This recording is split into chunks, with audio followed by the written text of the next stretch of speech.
bahwa video yang beredar yang menyatakan bahwa saya telah mengalami pelecehan seksual dan pemerkosaan yang dilakukan oleh Ketua KPU Hasyim Asyari, maka saya nyatakan bahwa hal itu tidak benar.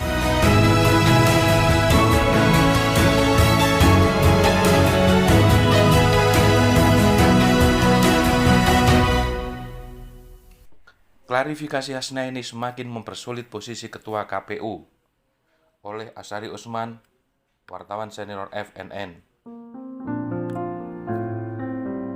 Hasnaini Muin alias Wanita Emas membuat klarifikasi. Intinya dia mencabut pengakuan pertama bahwa dirinya telah dileceh seksualkan oleh Hasyim Asyari, Ketua KPU, berkali-kali.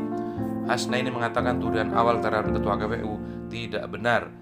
Rekaman video tuduhan itu, kata Hasnaini, dia buat ketika dia dalam suasana depresi. Siapapun yang memprakarsai klarifikasi itu tentu bertujuan untuk menyelamatkan Hasyim Asyari. Tetapi akhirnya klarifikasi model begini malahan sekarang memperburuk dan mempersulit posisi Ketua KPU. Mengapa memperburuk dan mempersulit posisi Hasyim Asyari? Pertama, belum sempat sehari klarifikasi itu berlalu, Hasnaini muncul lagi dengan pernyataan bahwa dia membuat klarifikasi itu karena ada tekanan dan ancaman. Kuasa hukum Hasnaini, Dr. Farhad Abbas, sarjana hukum, menerima surat dari Hasnaini tentang tekanan dan intimidasi dari Ketua KPU. Mengutip Republika Online edisi 26 Desember 2022, Hasnaini mengatakan, atas intimidasi, tekanan, dan ancaman tersebut di atas, saya dengan terpaksa membuat video klarifikasi.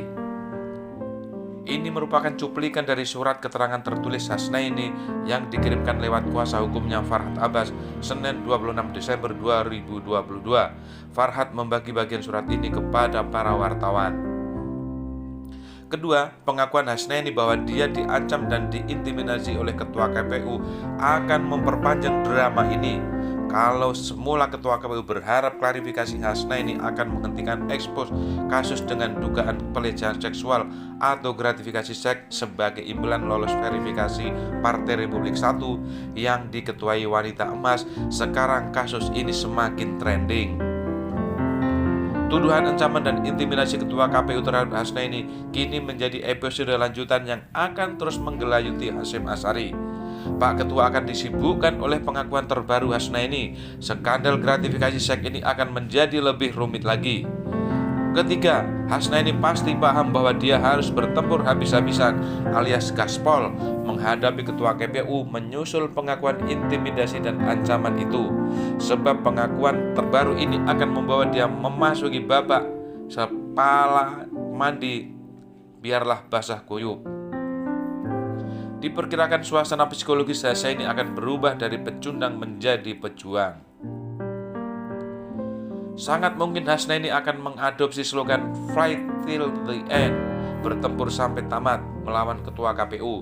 Kemungkinan dia menyadari bahwa dia sedang dikejar menuju jalan buntu.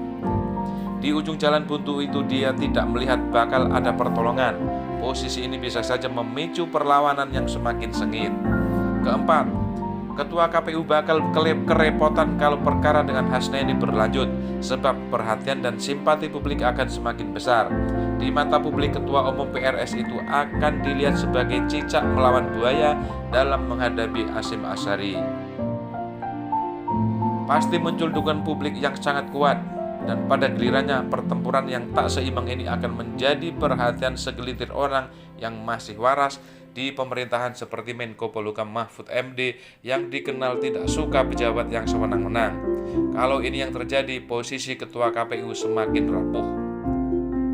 Presiden Jokowi sendiri bakal boleh jadi jengkel juga kepada Hasyim Asyari, sebab dengan entengnya Ketua KPU membocorkan ke Hasnaini tentang skenario para penguasa, termasuk Jokowi, untuk memastikan kemenangan pasangan Ganjar Pranowo dan Erick Thohir di Pilpres 2024. Selama ini memang banyak orang yang tahu tentang skenario Ganjar Erik 2024, tetapi konfirmasi ketua KPU yang didengar sendiri oleh Hasnaini punya nilai tambah yang bisa memberatkan Jokowi.